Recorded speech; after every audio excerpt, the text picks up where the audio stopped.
ان کے پڑھائے ہوئے دیانتداری، وفاداری اور انصاف کے تمام اسباق کو بھول کے اپنی زندگی میں ایک ایسا گناہ کر بیٹھا جس کے بعد نہ مجھے کسی پر پچھتاوا ہوا اور نہ ہی شرمندگی۔ بس اپنی منزل کو حاصل کرنے کی خوشی ہر چیز پہ غالب آ چکی تھی۔ میں نے اپنی تعلیم مکمل کر لی تھی۔ امی نے ابو کے انتقال کے بعد بہت سی مشکلات کا سامنا کیا تھا، جس میں سر فہرست ابو کے بہن بھائیوں کی طرف سے تنقید تھی۔ وہ چاہتے تھے کہ امی یہ گھر بیچ کے انہیں پیسے دے دیں، لیکن دادا دادی اپنی زندگی میں ہی امی کو یہ وصیت کر چکے تھے کہ ہمارے بعد یہ گھر تمہارا ہوا۔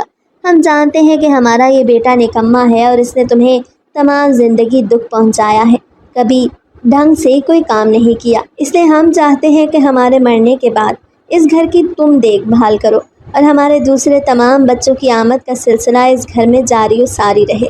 آمد کا سلسلہ تو کیا ہی جاری و ساری رہتا، تمام لوگ امی کے خلاف ہو گئے۔ میں نے مشکلات سے بھی سبق نہ سیکھا، نہ میں نے یہ جانا کہ میری ماں کی نیک نامی پہ ایک بڑا داغ لگے گا، اور میں وہ سب کچھ کرتا چلا گیا جو میرے نفس کو پسند تھا۔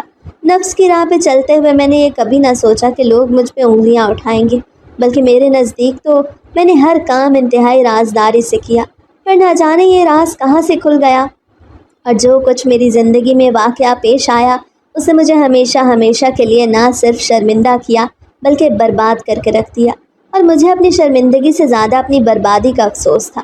دن گزرنے لگے، میں نے اعلیٰ تعلیم حاصل کر لی تو امی کو میری شادی کی فکر ستانے لگی۔ انہوں نے میرے لیے ایک لڑکی پہلے سے نظر میں رکھی ہوئی تھی۔ اس دن میں جب تھکا ہارا آفس سے گھر واپس آیا تو امی نے مجھے ایک لڑکی کی تصویر دکھائی اور مجھ سے میری رضامندی پوچھی۔ وہ لڑکی انتہائی خوبصورت تھی، تعلیم واجبی سی تھی لیکن حاصل کرنے کی کوشش کر رہی تھی۔ یہ تمام چیزیں مجھے امی کے بقول معلوم ہوئی۔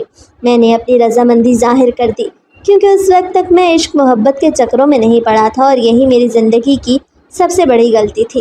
امی میری شادی کی تیاری کرنا شروع ہو گئیں اور میں بھی مطمئن ہو گیا کہ اب زندگی میں کچھ سکون اور ٹھہراؤ آئے گا اور میری اپنی فیملی بھی ہوگی، پر میں نہیں جانتا تھا کہ یہ سکون اور ٹھہراؤ بس چند لمحوں کا کھیل ہے، اور اس کے بعد میری زندگی میں ایک ایسی بے سکونی آ ٹھہرے گی جس کا مجھے خود بھی اندازہ نہیں تھا۔ امی نے بارہا مجھ سے کہا تھا کہ میں اپنی ہونے والی بیوی سے ملاقات کر لوں، لیکن مجھے امی پہ بھروسہ تھا، اس لیے میں نے ملاقات پہ زور دینے کے بجائے اسی بات پہ اکتفا کر لیا کہ جب امی نے میرے لیے کوئی فیصلہ لیا ہے تو وہ اچھا ہی ہوگا اور اس میں کوئی خامی اور کمی نہیں ہوگی، اور یہی میں غلط تھا۔ اگر میں امی کے کہنے پہ اپنی ہونے والی بیوی سے ملاقات کر لیتا تو آج جو کچھ میں نے کیا تھا وہ میں نہ کرتا اور میں مجرم نہ ٹھہرتا۔ بالآخر وہ دن بھی آ گیا جب میری بارات کا دن قریب تھا۔ میں بہت پرجوش تھا۔ میں نے اپنی بیوی کی بہت سی تعریفیں سن رکھی تھیں، اور یہ تعریف میں نے اپنی ماں کے منہ سے سنی تھی، اس لیے مجھے اطمینان تھا کہ جیسی تعریف کی گئی ہوگی میری بیوی بھی ویسے ہی اوصاف کی مالک ہوگی، اور یہی میں غلط تھا۔ حالانکہ میری بیوی میں کوئی کمی نہیں تھی، لیکن کمی مجھ میں تھی، میرے کردار میں تھی، جس نے مجھے آج یہ دن دکھایا تھا۔ یہ ایک خوبصورت شام تھی۔ میں شیروانی میں ملبوس ہال کی طرف بڑھ چکا تھا، کیونکہ آج میرا نکاح تھا، اور اس نکاح کو یادگار بنانے کے لیے میں نے بہت کچھ سوچ رکھا تھا۔ اپنے کمرے کو خوبصورتی سے سجایا تھا اور اپنی دلہن کے بہترین استقبال کے لیے بہت سی تیاریاں کی تھی۔ میں شادی ہال میں اپنی دلہن کے پاس جا کے بیٹھا۔ وہ واقعی میں حسین تھی اور خوبصورت لگ رہی تھی۔ اس نے بہترین لباس زیب تن کیا ہوا تھا۔ امی کے بقول مجھے پتہ چلا کہ وہ سب سے بڑی بہن ہے، اور ماں کے مرنے کے بعد اس نے تمام بہن بھائیوں کی ذمہ داری اٹھا کے اپنے باپ کے ساتھ انہیں مل کے پالا تھا، اور اب اپنی زندگی کی شروعات کر رہی تھی۔ یعنی اس نے انتہائی کم عمری میں ہی تمام بہن بھائیوں کو سنبھال کے ان کی تعلیم و تربیت مکمل کر کے خود اپنی زندگی کا آغاز آج میرے ساتھ کیا تھا۔ ہمارا نکاح ہو چکا تھا، اور جیسے ہی قبول ہے کہنے کے بعد میری نظر سامنے کی طرف اٹھی تو پلٹنا بھول گئی۔ وہاں میرے ہونے والی میری بیوی کی کوئی رشتہ دار کھڑی تھی۔ اس کے حسن سے میں بے حد متاثر ہوا تھا، اور میں نے فوراً سے اپنے پاس کھڑی امی سے پوچھ لیا کہ یہ کون ہے۔ انہوں نے مسکرا کے مجھے کہا کہ یہ تمہاری سب سے چھوٹی سالی ہے، جو پڑھی لکھی ہے، انتہائی خوبصورت ہے اور ڈاکٹر ہے۔ میں یہ سن کے اپنی جگہ جم سا گیا۔ یعنی میں نے زندگی میں اپنے ہونے والی بیوی کے انتخاب میں بہت بڑی غلطی کر دی تھی، اور اب مجھے پچھتاوا ہو رہا تھا۔ میں کبھی اپنی بیوی کو دیکھتا تو کبھی اپنی سالی کو، اور مجھے اپنی سالی ہر لحاظ سے بہترین لگی تھی۔ قد میں اونچی تھی، خوبصورت تھی، پڑھی لکھی تھی، بات کرنے کا سلیقہ تھا، اور سب سے بڑی بات تو یہ تھی کہ وہ ڈاکٹر تھی۔ میں خود بھی پڑھا لکھا تھا، اس لیے چاہتا تو یہی تھا کہ میری بیوی بھی پڑھی لکھی ہو اور کافی حد تک اس نے تعلیم بھی حاصل کی تھی، لیکن میں مطمئن نہ ہو سکا۔ ہر چیز سے میرا دل اچاٹ ہو گیا اور میں اپنی بیوی سے اسی دن سے نفرت کرنے لگا، حالانکہ اسے ہمارے گھر میں آئے ہوئے ایک دن بھی نہیں ہوا تھا۔ شادی کی پہلی رات بھی میں نے اپنی طبیعت کی خرابی کا بہانہ بنا کے اسے چھوا تک نہیں۔ اس بات نے اسے بے حد غمگین کیا، کیونکہ ہر لڑکی کی خواہش ہوتی ہے کہ شادی کی پہلی رات ایک گولڈن نائٹ بن کے اس کی حسین یادوں میں زندہ رہے اور سب کچھ بہترین طریقے سے ہو جائے۔ لیکن میں نے اپنی بیوی کو یہ سکھ بھی نہ دیا۔ وہ بہت صابر اور شاکر تھی، اسے اس بات پہ بھی سر جھکا دیا اور شکوہ تک نہ کیا، بلکہ ہر بار وہ میرے سامنے سر جھکا کے میری خوشنودی طلب کرنے کی تگدوں میں لگی رہتی۔ شادی کے تیسرے دن ہی میں نے اس پہ واضح کر دیا کہ یہ شادی میری رضامندی سے نہیں ہوئی اور وہ مجھے پھٹی پھٹی نگاہوں سے دیکھتی ہی رہ گئی۔ اسے یہ بتایا گیا تھا کہ شادی کے لیے میں نے حامی بھری تھی اور وہ بہت خوش بھی تھی اور میں بھی۔ اسی کشمکش میں اس نے خود پہ اداسی کی چادر اوڑھ لی، اور یہ بات کسی حد تک ٹھیک بھی تھی، کیونکہ جس کا شوہر کسی اور عورت میں دلچسپی لینا شروع کر دے اسے بھلا کہاں سکھ نصیب ہوتا ہے۔ حالانکہ میں نے اپنے رویے سے یہ ظاہر نہیں کیا تھا کہ میں اس کی بہن کو پسند کرنے لگا ہوں اور اسی میں دلچسپی لیتا ہوں، لیکن شاید میرے برتاؤ نے اسے اس بات کی طرف سے شک میں مبتلا ضرور کیا تھا۔ اکثر مجھے روتے ہوئے دکھائی دیتی اور اپنے آنسو صاف کرتی نظر آتی۔ میں اس کی حرکتوں سے بیزار ہو چکا تھا۔ امی اکثر مجھ سے ناراض ہوتی کہ شادی کر کے لائے ہو اور اب اس سے اس طرح رویہ لا رہے ہو۔ میں لا علمی کا اظہار کرتا کہ میں نے تو اسے کچھ بھی نہیں کہا، یہ خود ہی اپنے آپ کو مظلوم ثابت کرنے پہ تلی ہے۔ اب میری طرف یوں دیکھتی کہ جیسے میں بے حد شریف ہوں۔ شادی کے 1 مہینے کے بعد جا کے میں مجبور ہو گیا اور پھر اسے حق زوجیت دیا، اور وہ اسی بات پہ خوش ہو گئی کہ میں نے اسے قبول کر لیا۔ لیکن یہ تو میری فطری زندگی کا تقاضا تھا جسے وہ محبت سمجھ بیٹھی تھی۔ وہ میری خدمتیں کرتی نہیں تھکتی تھی۔ وہ ایک مکمل گھریلو عورت تھی جسے گھرداری سے مطلب تھا، اور پھر میری خوشنودی سے مجھے اپنی بیوی سے نفرت محسوس ہونے لگتی جب بہت زیادہ وہ میری خدمت کرتی۔ میں چاہتا تھا کہ وہ میرے قدم سے قدم ملا کے چلے، بالکل اس کی اپنی بہن کی طرح، لیکن میرا دل اس سے کھٹا ہوتا چلا گیا اور میرے دل میں اس کی محبت تو کیا ہی پیدا ہوتی، بلکہ نفرت میں بے پناہ اضافہ ہوا۔ وہ اتنی جھلی تھی کہ میری نفرت کو سمجھ ہی نہ سکی اور ہر بار کوشش کرتی کہ میں اس سے ناراض نہ ہو جاؤں، لیکن میں ہر ممکن حد تک اسے ذلیل کرنے کا کوئی موقع ہاتھ سے جانے نہ دیتا۔ یہ ایک ایسی ہی شام تھی، اسے میکے جانا تھا اور اس روز میں نے اسے کھل کے میکے جانے کی اجازت دے دی، بلکہ اسے کہا کہ میں خود بھی تمہارے ساتھ چلنے کے لیے تیار ہوں، کیونکہ اب مجھے اپنی بیوی کو راستے سے ہٹانے کا ایک ہی حل نظر آ رہا تھا کہ میں اپنی سالی سے بات کروں، اور ایسا ہی ہوا۔ میں اس کے ساتھ میکے گیا اور اپنی سالی کے سامنے اپنے دل کا حال کھول کے رکھ دیا، اور یہ بھی کہا کہ تمہاری بہن کو گھر اور گھرداری سے فرصت ہی نہیں ملتی۔ حالانکہ یہ سراسر جھوٹ تھا۔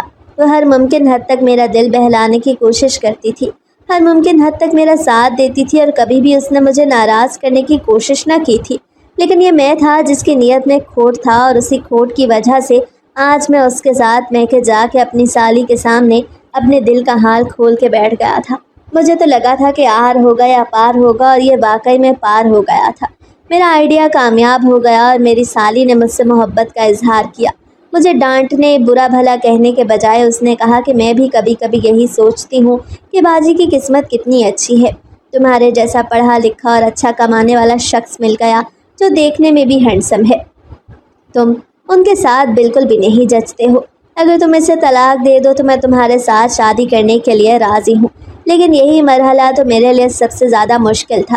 اگر میں اسے طلاق دیتا بھی تو کس بات کو بنیاد بنا کے اسے طلاق دیتا، لیکن ایک راستہ میرے پاس ابھی بھی تھا جو میری سالی نے مجھے بتایا۔ اسے مجھے بتایا تھا کہ آپ ہی بہت خود مختار ہے اور اپنی عزت پہ کوئی بات برداشت نہیں کر سکتی۔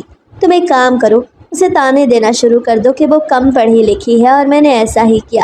اب میں اسے اس بات پہ تانے دیا کرتا کہ تمہارے جیسی گھریلو عورت میرا خواب ہرگز نہیں تھی، وہ جو خود کو گھرداری میں جھونک دے اور اس کا پڑھائی سے دور دور تک کوئی واسطہ نہ ہو۔ پہلے پہل تو وہ میری بات سن کے چونک جایا کرتی، لیکن اس سے صبر کی ایسی چادر اوڑھ لی کہ میں خود بیزار ہو گیا۔ میں چاہتا تھا کہ کسی نہ کسی طرح میرا اس سے خلاصہ ہو جائے اور میری جان چھوٹ جائے، لیکن یہ سب کچھ اتنا آسان نہیں تھا۔ امی کو وہ بے حد پسند تھی، اور اسے جب بھی کوئی بات بنیاد بنا کے ذلیل کرتا تو امی سب سے پہلی اس کی طرفداری اور حمایت کرتی اور مجھے برا بھلا کہتی۔ 1-2 بار تو امی رو پڑی اور کہا کہ اس کے صبر کو نہ آزما، اگر اس نے اللہ کی بارگاہ میں تیری شکایت کر دی تو کہیں کا نہیں رہے گا اور برباد ہو جائے گا۔ پر مجھے یہ بات سمجھ نہیں آئی تھی اور میں نے خود اپنے ہاتھوں سے اپنی زندگی کو بربادی کی طرف دھکیل دیا تھا۔ میری بیوی اب خاموش رہتی تھی اور مجھے اپنی اس حرکت کا کوئی پھل محسوس نہیں ہو رہا تھا۔ اس لیے میں نے سالی کے ساتھ مل کے ایک خطرناک منصوبہ بنایا اور اس پہ عمل کرنے کی ٹھان لی۔ وہ دن بھی آن پہنچا جب میں نے آفس سے طبیعت کی خرابی کے بہانے چھٹی لے لی۔ اس دن موسم انتہائی خوشگوار تھا۔ مجھے اس بات کا علم تھا کہ ہفتے میں خاص دن وہ کپڑے دھوتی ہے، اس لیے میں جو منصوبہ بنایا اسے عملی جامہ پہنانے کے لیے میں آفس سے جلدی گھر آ گیا۔ گھر میں قدم رکھتے ہی مجھے پتہ چل گیا کہ وہ چھت پہ موجود ہے اور کپڑے سکھا رہی ہے۔ حالانکہ گھر میں ملازمہ بھی تھی لیکن یہ کام وہ خود کرنا پسند کرتی تھی، اس لیے میں کچھ بھی کہے بغیر اوپر آ گیا۔ امی بھی اس وقت گھر میں موجود نہیں تھی، شاید کسی پڑوسی کے گھر پہ گئی ہوئی تھی۔ یہ میرے لیے ایک بہترین موقع تھا۔ میں نے سب سے پہلے اپنی سالی کو پیغام پہنچایا کہ آج ہماری زندگی کا سب سے بڑا کانٹا ہٹنے والا ہے، تم تیاری کر لو، جلد ہی تمہیں خوشخبری ملے گی۔ وہ حیران ہو گئی۔ اب میں چھت پہ پہنچ کے اسے ڈرانے کے لیے آگے بڑھا ہی تھا کہ وہ مجھے دیکھ چکی تھی اور مسکرا کے میری طرف بڑھی، لیکن میں نے آگے بڑھ کے اسے دھکا دے دیا اور چونکہ بارش کی وجہ سے پھسلن تھی اس لیے وہ اپنا توازن برقرار نہ رکھ سکی۔ ہماری چھت کی دیواریں انتہائی چھوٹی تھیں اور وہ لمبی تھی، اس لیے آسانی سے اس نے توازن برقرار نہ رکھتے ہوئے خود کو نیچے گرا لیا۔ بلکہ یہ کہنا مناسب ہوگا کہ میں نے اسے دھکا دے کے نیچے گرا دیا اور اس بات کا مجھے کوئی بھی افسوس نہیں تھا۔ ہماری شادی کو 6 مہینے کا عرصہ ہی ہوا تھا اور میں نے روتے ہوئے شور مچانا شروع کر دیا کہ میری بیوی نیچے گر گئی ہے۔ تمام لوگ بھاگے دوڑے آئے تھے۔ صدمے سے چور ایکٹنگ کر کے میں نے اسے ہسپتال پہنچایا اور سالی کو خوشخبری سنائی کہ ہماری راہ کا کانٹا ہٹ گیا۔ ڈاکٹر نا امید ہے، بچنے کے کوئی چانسز نہیں ہیں۔ تبھی ڈاکٹر نے باہر آ کے مجھے اطلاع دی کہ آپ کی بیوی آپ کو چھوڑ کے رخصت ہو گئی ہے، اور اس وقت میں نے رونے دھونے کا ایسا ناٹک کیا کہ تمام لوگ میری بیوی سے محبت کو دیکھ کے رشک کر رہے تھے، جبکہ سچ تو یہ تھا کہ یہ میری بیوی سے میری محبت نہیں بلکہ نفرت تھی۔ ڈاکٹر کے مطابق اس کا چہرہ مسخ ہو چکا تھا، ہڈیاں ٹوٹ گئی تھیں، اس لیے اسے ہسپتال سے ہی غسل دے کے دفنایا جا رہا تھا۔ تو ٹھیک ہے، میں تو ویسے بھی اس سے جان چھڑا رہا تھا۔ ان تمام چیزوں میں اگر کسی شخص کو بہت زیادہ دکھ تھا تو وہ میری ماں تھی۔ وہ اپنی بہو سے بہت محبت کرتی تھی اور نہیں چاہتی تھی کہ اسے کچھ بھی ہو۔ وہ صدمے سے چور ہو کے ایک دم سے خاموش ہو گئی تھی اور میں نے بھی اپنے دکھ اور غم کا گہرا اظہار کرتے ہوئے اس کے کفن دفن کا سارا انتظام کیا تھا۔ اس کی شکل کسی کو نہ دکھائی گئی تھی کیونکہ ڈاکٹر نے پہلے ہی کہا تھا کہ اس کی حالت اس قابل نہیں کہ اس کا دیدار کروایا جائے۔ یوں یہ قصہ ختم ہو گیا اور اس کے انتقال کو 3 روز گزر چکے تھے۔ میں نے ہر موقع پہ بڑھ چڑھ کے ہر کاموں میں حصہ لیا کیونکہ اسے انجام تک پہنچانے والا میں تھا۔ میں ایک ایسے گناہ میں مبتلا ہو گیا تھا جس کا مجھے ادراک نہیں تھا اور جلد ہی مجھے اس کی سزا ملنے والی تھی۔ وہ سزا کیا تھی میں اس بات سے بے خبر تھا۔ 3 دن سوگ کے بعد میں آفس روانہ ہو گیا اور اس دن میں نے اپنی سالی کو پیغام پہنچایا کہ اب جلد ہی ہم دونوں ایک ہو جائیں گے۔ وہ بھی میرے انتظار میں بیٹھی ہوئی تھی۔ اس نے اپنی آپی کی موت پہ اظہار افسوس تو کیا تھا لیکن ظاہر ہے اس کے لیے بھی میرا حاصل کرنا زیادہ ضروری تھا، اس لیے اس نے اپنی آپی کی موت پر اس پر مٹی ڈال کے اپنی نئی زندگی کی شروعات کے لیے مجھ پہ دباؤ ڈالنا شروع کر دیا تھا کیونکہ اس کے رشتے آ رہے تھے۔ پر میں اتنی جلدی سب کچھ نہیں کر سکتا تھا۔ اپنی بیوی کی موت کے الزام کو چھپانے کے لیے میں نے اسے صبر کرنے کا کہا اور 3 مہینے کی مہلت مانگ لی۔ 3 مہینے کی مہلت اسے بہت زیادہ لگ رہی تھی، لیکن میں نے اسے یقین دلایا کہ ان 3 مہینوں میں تمہیں ہی اپناؤں گا اور کسی اور کی طرف آنکھ اٹھا کے بھی نہیں دیکھوں گا، بلکہ تمہیں ہی اپنی زندگی میں شامل کروں گا۔ 3 مہینے کے اندر میں نے اپنی ماں کو منانا شروع کر دیا۔ میں جان بوجھ کر غمگین رہنے کی اداکاری کرتا کہ انہیں اس بات کا یقین ہو جائے کہ اب مجھے دوسری شادی کی ضرورت ہے اور مجھے اپنی زندگی میں ایک ایسی عورت کی ضرورت ہے جو مجھے سنبھال سکے۔ میں نے ہر ممکن حد تک کوشش کی تھی کہ امی راضی ہو جائیں لیکن کوئی بھی میری شادی سے راضی نہیں تھا۔ میں نے انہیں سمجھانے کی کوشش کی تھی کہ جیسے ان کی بہو ہوگی ویسے وہ بھی ہوگی کیونکہ وہ دونوں بہنیں تھیں اور ان کی عادات ایک جیسی ہوگی، لیکن امی نے اس معاملے میں میرا ساتھ دینے سے انکار کر دیا تھا اور مجھے شرم دلائی تھی کہ ابھی تمہاری بیوی کو گئے مہینے ہی کتنے ہوئے ہیں کہ تم دوسری شادی کا سوچ رہے ہو۔ میرے تمام کزنز اور گھر کے دیگر افراد نے بھی مجھ پہ دباؤ ڈالنا شروع کر دیا تھا کہ اگر شادی کرنی ہے تو کسی اور سے کرو، اسی گھر کی دوسری لڑکی لا کے تم ہمارے خاندان کی روایت کے خلاف جاؤ گے۔ مجھے اپنے خاندان کی اس روایت سے سخت نفرت تھی۔ میں نے بھی ٹھان لی تھی کہ میں اپنی سالی سے ہی شادی کروں گا۔ یوں 3 مہینے کے عرصے کے بعد میں نے تمام لوگوں کو منا ہی لیا تھا اور ایسے دلائل پیش کیے کہ وہ مجھ سے رضامند ہوئے بغیر نہ رہ سکے۔ میں نے اپنی شادی پہ دل کھول کر خرچ کیا تھا کیونکہ عورت میری پسند کی تھی۔ میری سالی بھی بہت زیادہ خوش تھی۔ اس کے گھر والے حیران تھے، لیکن چونکہ میری صورت انہیں ایک بہترین داماد دوبارہ سے ملنے والا تھا، اس لیے انہوں نے بھی آنکھیں بند کر کے مجھے اپنی دوسری بیٹی دے دی، کیونکہ تب تک انہیں علم نہیں تھا کہ میں ان کی بیٹی کا قاتل ہوں۔ وہ دن آن پہنچا جب میں دل لگا کے تیار ہوا اور شیروانی پہن کے میں نے باقاعدہ طور پہ اپنی شادی دھوم دھام سے کرنے کی ٹھان لی۔ پیسہ پانی کی طرح بہایا اور ہال کی طرف بارات لے کے نکل پڑا۔ میری سالی بھی بہت خوش تھی، جو اب میری بیوی بننے والی تھی۔ ہم دونوں ایک حسین زندگی کا خواب دیکھ رہے تھے کیونکہ ہماری راہ کا کانٹا ہٹ چکا تھا، لیکن اب قدرت نے ہمارے لیے کیا لکھ رکھا تھا اس بات کا ہمیں قطعاً اندازہ نہیں تھا۔ ہم اندازہ بھی کیسے لگا پاتے؟ ہم تو اپنی زندگی میں مصروف تھے اور اس زندگی میں مصروف رہنے کی وجہ سے میں نے اپنے ارد گرد بالکل بھی توجہ نہیں دی تھی، اور پھر وہ ہو گیا جس کا میں نے کبھی خواب و خیال میں بھی نہ سوچا تھا۔ سب کچھ انتہائی جلدی ہوا اور ہمیں وقت ہی نہیں مل پایا۔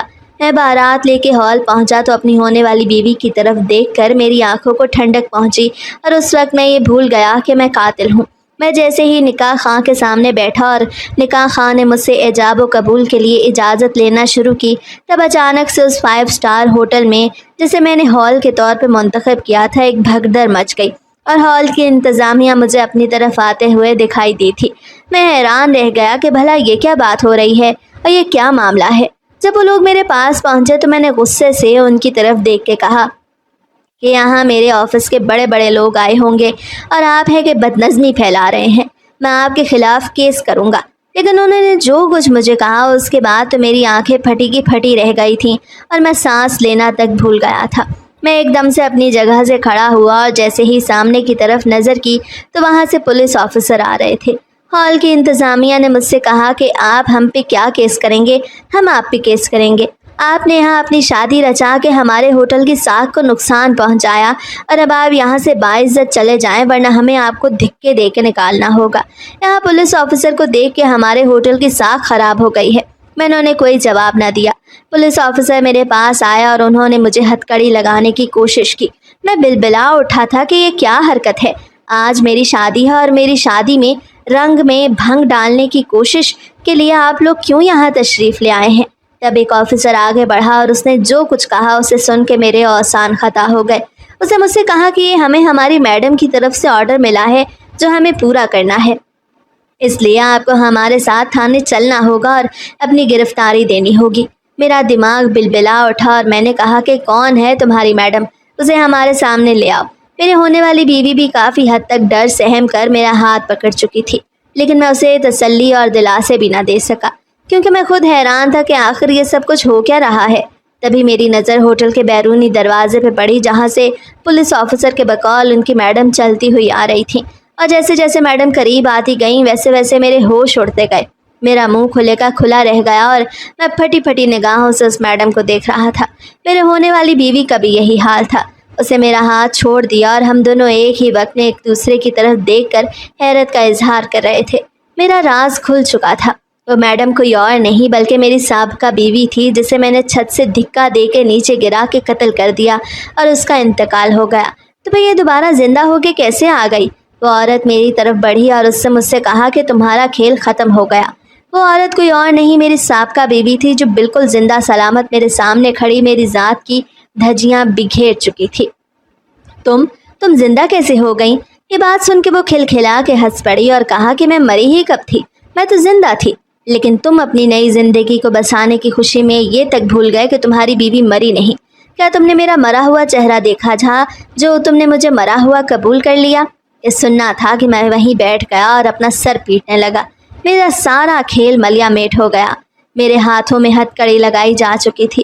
میری بیوی نے مجھے دیکھنے کے بعد میرے برابر میں کھڑی اپنی سگی بہن کو دیکھا اور آگے بڑھ کے اسے 2 تھپڑ رسید کر کے اسے اس کی اوقات یاد دلا دی۔ میں اسسٹنٹ کمشنر یہ حکم دیتی ہوں کہ ان دونوں کو جیل میں ڈالا جائے اور مجھ پہ اقدام قتل کے کیس میں ان پر مقدمہ چلایا جائے۔ میری سالی اپنی بہن کے پاؤں میں گر کر گڑ گڑانے لگی۔ تمام لوگ معاملہ سمجھ چکے تھے اور تب میری بیوی وہاں کرسی پہ بیٹھ کر وہ سارا سچ بتانے لگی جسے جاننے کے لیے میں بے تاب تھی اور جس کی وجہ سے میری ساری زندگی برباد ہو گئی تھی۔ میری ہونے والی بیوی نے تو رو رو کے اپنا برا حال کر لیا اور اپنی بہن سے معافی مانگ مانگ کے تھک چکی تھی، لیکن اسے اپنی بہن کے ہاتھ میں بھی ہتھ کڑی پہنا دی اور جانے سے پہلے ہم دونوں کو جو کچھ کہا اسے سننے کے بعد مجھے ہوش آیا کہ میں اپنی نئی زندگی کی شروعات میں اتنا مصروف ہو گیا کہ یہ بھی بھول گیا کہ مجھ پہ لگے الزام سب کے سامنے سچ ثابت ہو سکتے ہیں اور میں جیل بھی جا سکتا ہوں، لیکن اب وقت ختم ہو گیا تھا۔ میری بیوی نے بتایا جب تم نے مجھ سے نفرت کا اظہار کرنا شروع کیا اور مجھے بات بے بات تانے دینے لگے تو میں نے تمہاری ماں کے ساتھ مل کے اپنی پڑھائی کا آغاز کیا۔ مجھے مقابلے کے امتحان دینے کا بہت شوق تھا، اس لیے میں نے امتحان کی تیاری کرنا شروع کر دی۔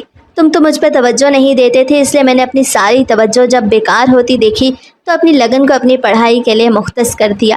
راتوں کو اٹھ اٹھ کے میں پڑھا کرتی اور اسی دن جس دن تم نے مجھے چھت سے دھکا دینے جیسا گھناؤنا عمل کیا میرا نتیجہ آ گیا تھا اور میں پاس ہو گئی تھی۔ میں اسسٹنٹ کمشنر کے طور پہ منتخب ہو چکی تھی۔ میں تمہیں یہ خبر سنانے کے لیے بےتاب تھی تاکہ تمہیں یہ اندازہ ہو سکے کہ میری بیوی کسی سے کم نہیں اور وہ پڑھائی میں آگے نکل سکتی ہے، لیکن تم نے مجھے دھکا دے کے اس بات کا ثبوت دے دیا کہ پڑھ لکھ کے بھی تمہارے دل کے اندر موجود سیاہی نہیں ختم ہو سکی۔ میں نے یہ سب کچھ اپنی آنکھوں سے دیکھا تھا۔ مجھے معمولی چوٹیں آئی تھی لیکن میں نے ڈاکٹر سے کہا تھا کہ آپ مجھے مرا ہوا ڈکلیئر کر دیں اور اسی وقت میں نے اپنی ایک جاننے والی کی مدد سے اس کے گھر میں پناہ لے لی تھی۔ چند دن لگے تھے مجھے ٹھیک ہونے میں اور میں نے اپنے فرائض سنبھال لیے۔ میں سب کچھ اپنی آنکھوں کے سامنے ہوتا ہوا دیکھ رہی تھی لیکن مجھے صحیح وقت کا انتظار تھا۔ آج وہ صحیح وقت ہے جب تم نے میری ہی بہن کو میرے خلاف بھڑکا کر برگلا کر اسے میرے خلاف کر کے اس سے شادی رچانے کا دن چنا۔ میں نے بھی وہی دن تمہیں گرفتار کرنے کے لیے چن لیا۔ اب تم دونوں جیل جا کے شادی رچانا اور وہیں اپنے سارے خواب پورے کرنا۔ مجھے تم لوگوں کی شادی پہ کوئی اعتراض نہیں ہے، بلکہ مجھے تو اس بات پہ اعتراض ہے کہ تم نے مجھے سیدھی سادی بات بتانے کے بجائے میرے قتل کا اقدام کیا اور مجھے طلاق دینے کے بجائے تم نے مجھے جان سے ہی مارنے کا منصوبہ بنا لیا۔ لیکن اب سب کچھ ختم ہو چکا ہے، ہمارے درمیان کچھ بھی ٹھیک نہیں ہو سکتا۔ تم دونوں جیل جا کے اپنی نئی زندگی کی شروعات کرو، اس سے بہتر سزا تم دونوں کے لیے اور ہو ہی کوئی نہیں سکتی۔ یہ کہہ کے وہ اپنی ٹیم کے ہمراہ واپس پلٹ گئی۔ مجھ پر مقدمہ چلا۔ میں اور میری ہونے والی بیوی جو ایک نہ ہو سکے تھے الگ الگ جیل میں مقید تھے۔ اب میرے لیے شادی کرنے کا کیا جواز بنتا تھا؟ میں نے انکار کر دیا اور جان لیا کہ اب میری زندگی تنہا گزرنے والی ہے۔